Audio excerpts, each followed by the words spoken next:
Hello Virgo, Sun, Moon, Rising, and Venus signs. Kamusta kayo? Sana po ay nasa mabuti kayong kalagayan. Welcome back po sa Star Tarot. Kung bago kayo rito, welcome din kayo. Thank you for your support. I truly appreciate it. God bless you all, Virgo. Kung hindi pa po kayo nakakapag-subscribe sa ating channel, please subscribe and hit the notification bell para updated po kayo sa mga readings at ang everyday naman po ako nag-upload, okay? So, pauna mensahe po ninyo, this is for general life, okay, na message. So, the Magician, this is a new beginning energy. So, ibig sabihin nito na meron kayong sisimulang bagong chapter sa buhay ninyo. Meron kayong bagong ganap sa buhay na sisimulan ninyo at this time, okay? And, maaring ano to, ito yung pangarap ninyo, ito yung pangarap ninyo, ito yung dreams ninyo, ito yung heart's desires ninyo, na sisimulan ninyong gawin sa ngayon. Kasi, maaring this is something na hindi pa ninyo, alam mo yun, yung hindi ninyo nagagawa pa, hindi ninyo ginawa before because nagpo-procrastinate kayo or because meron kayong pag-aalinlangan, no? Sa mga steps na gagawin ninyo. Pero ngayon, maybe you are recognizing the opportunities around you na eto na yun, yung time para gawin mo na to. Simulan mo nang gawan. Take advantage of that opportunities na nandiyan dyan sa inyong paligid. No? Na maisakatuparan ninyo kung ano man ang mga gusto ninyong maisakatuparan sa ngayon. So, pagdating sa inyong money, career, and finances, we have the Hermit. Ayan, baka meron kayong mga financial decisions na kailangan gawin sa ngayon. At tama to na wag muna kayong magdedesisyon agad-agad na hindi ninyo napag-isipan, hindi ninyo napagnilay-nilayan kasi maaaring malaking desisyon ang gagawin ninyo related sa inyong kaperahang aspeto. So, pwede kasi, no, na baka merong nag-o-offer sa inyo ng bagong career path at maaaring kailangan ninyong pag-isipan mabuti yan, no? Kailangan pag-isipan mabuti. Kasi pwede rito Virgo na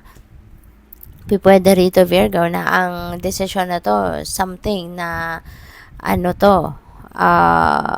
pwedeng kung ano man yung iiwanan ninyo just in case, no? Magdesisyon kayo na pumasok ng bagong career path, pwede na ang iiwanan ninyong career is something na baka established na kayo doon, no? Pero established na nga kayo pero maaaring hindi naman yun talagang gustong-gusto ninyong ginagawa. 'Di ba? Versus, baka meron ditong offer sa inyo na bago na kung saan, aside from magagawa na ninyo kung ano siguro yung gustong-gusto ninyong gawin, yung kung ano yung passion ninyo, baka mas lalong malaki din, no? Yung kikitain ninyo rito. So, pwedeng ganun din. Kaya, kailangan ninyong pag-isipan mabuti. Established na versus kung anong gusto ninyong gagawin, 'di ba? So, that is a huge decision that you have to make.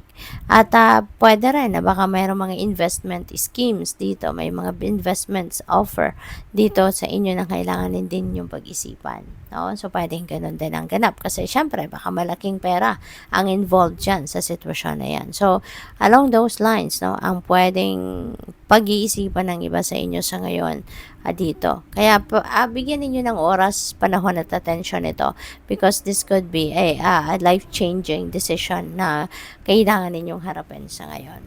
So, yung dito naman yung relationship naman ito sa pag-ibig. Okay?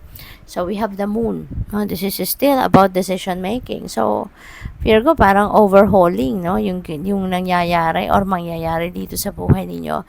Maraming desisyon na kailangan gawin. No? Money, career, and finances, at saka love and romantic relationship. Kasi dito din sa the moon energy, no? Maaaring meron din kayong decision dito na kailangang harapin, and that could be, pag-aasawa, pwedeng pagsasettle down, pag-aanak, maaaring ganun, or pagpasok sa bagong love and romantic relationship. So depende sa inyong sitwasyon, but this is not the time yet. no, para pagdesisyonan ninyo ito. Or kung hindi mapipigilan, no, kung hindi na to